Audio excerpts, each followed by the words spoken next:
Break के बाद एक बार फिर से आपका स्वागत है। लोकसभा चुनाव के लिए तीसरे चरण के लिए कल वोट डाले जाएंगे। तीसरे चरण के तहत में 12 राज्यों की 94 सीटों पर मतदान होगा और यूपी की कल 10 सीटों पर वोटिंग होगी। तीसरे चरण में बदायूं, संभल, हाथरस, आगरा, फतेहपुर सीकरी, फिरोजाबाद, मैनपुरी, एटा, आंवला और साथ ही बरेली में मतदान होगा। कल जिन 10 सीटों पर वोट डाले जाएंगे वहां पर 2019 के चुनाव में 8 सीटें बीजेपी और साथ ही 2 सीटें समाजवादी पार्टी ने जीती थी। संभल और मैनपुरी को छोड़कर सभी सीटों पर बीजेपी का कब्जा है।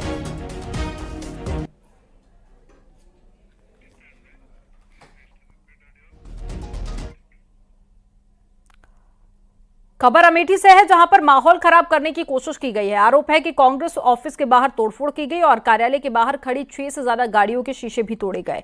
घटना के बाद में कांग्रेस नेताओं में नाराजगी है। तोड़फोड़ की जानकारी मिलने पर पुलिस के आला अफसर मौके पर पहुंचे और जांच पड़ताल कर रहे हैं।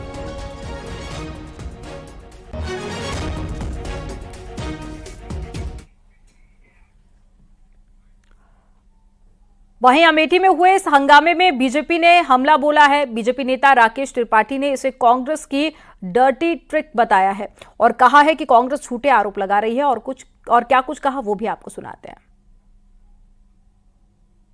जानती है कि इस बार अमेठी का चुनाव उनके लिए बहुत मुश्किल है।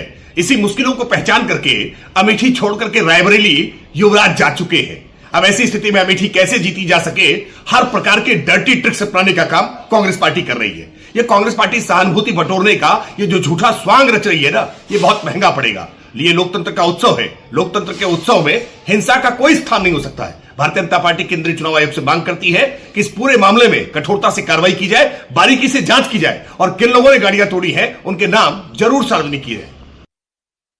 बरेली में युवक का शव कमरे में मिला है। बताया जा रहा है कि कल ठेला लगाने को लेकर युवक का कैंटीन संचालक से विवाद हो गया था और आरोप के मुताबिक देर रात कैंटीन संचालक ने साथियों के साथ में मिलकर हत्याकांड को अंजाम दिया। स्थानीय लोगों की सूचना के बाद में पुलिस मौके पर पहुंची और इस पूरे मामले में पुलिस ने 3 आरोपियों को गिरफ्तार कर लिया है और उनसे पूछताछ जारी है। पुलिस ने शव कब्जे में लेकर पोस्टमार्टम के लिए भेजा है। बारादरी थाना क्षेत्र की यह घटना है।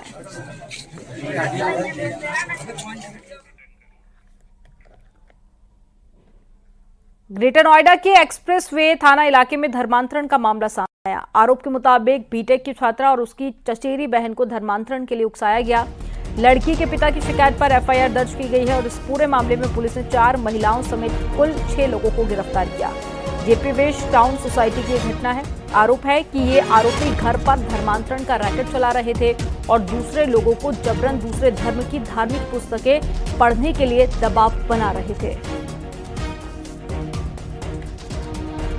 दी गई तहरीर के आधार पर धर्म संपरिवर्तन प्रतिषेध अधिनियम के अंतर्गत अभियोग पंजीकृत किया गया, जिसमें विवेचना के क्रम में 6 अभियुक्तों को गिरफ्तार कर आज माननीय न्यायालय के समक्ष प्रस्तुत किया गया है। विवेचना प्रचलित है। शाहजहांपुर पुलिस ने 2 शराब तस्करों को गिरफ्तार कर लिया है और गिरफ्तार तस्करों के पास से 40 लीटर कच्ची शराब, भट्टी और साथ ही शराब बनाने के उपकरण बरामद किए हैं। फिलहाल पुलिस ने आरोपियों को गिरफ्तार कर जेल भेज दिया है। मामला थाना खुटार पुलिस का है, जहां पर मुखबिर की सूचना पर पुलिस ने कजरा गांव के जंगल में रेड डाली।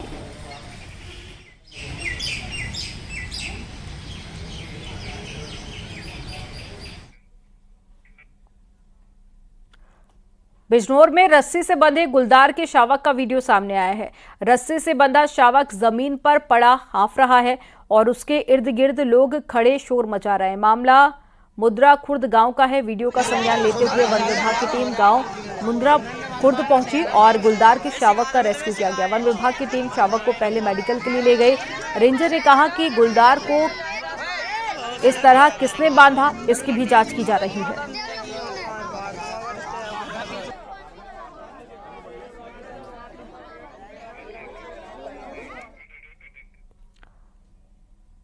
प्रतापगढ़ में कार और ट्रक में भीषण टक्कर हो गई। इस हादसे के बाद में कार में आग लग गई। हादसे में 3 लोगों की मौत हो गई, 2 लोग घायल हो गए हैं। बताया जा रहा है कि कार सवार दर्शन कर प्रयागराज जा रहे थे और प्रयागराज अस्पताल में इलाज के दौरान मौत हो गई है। नगर कोतवाली के सुनावा के पास यह हादसा हुआ।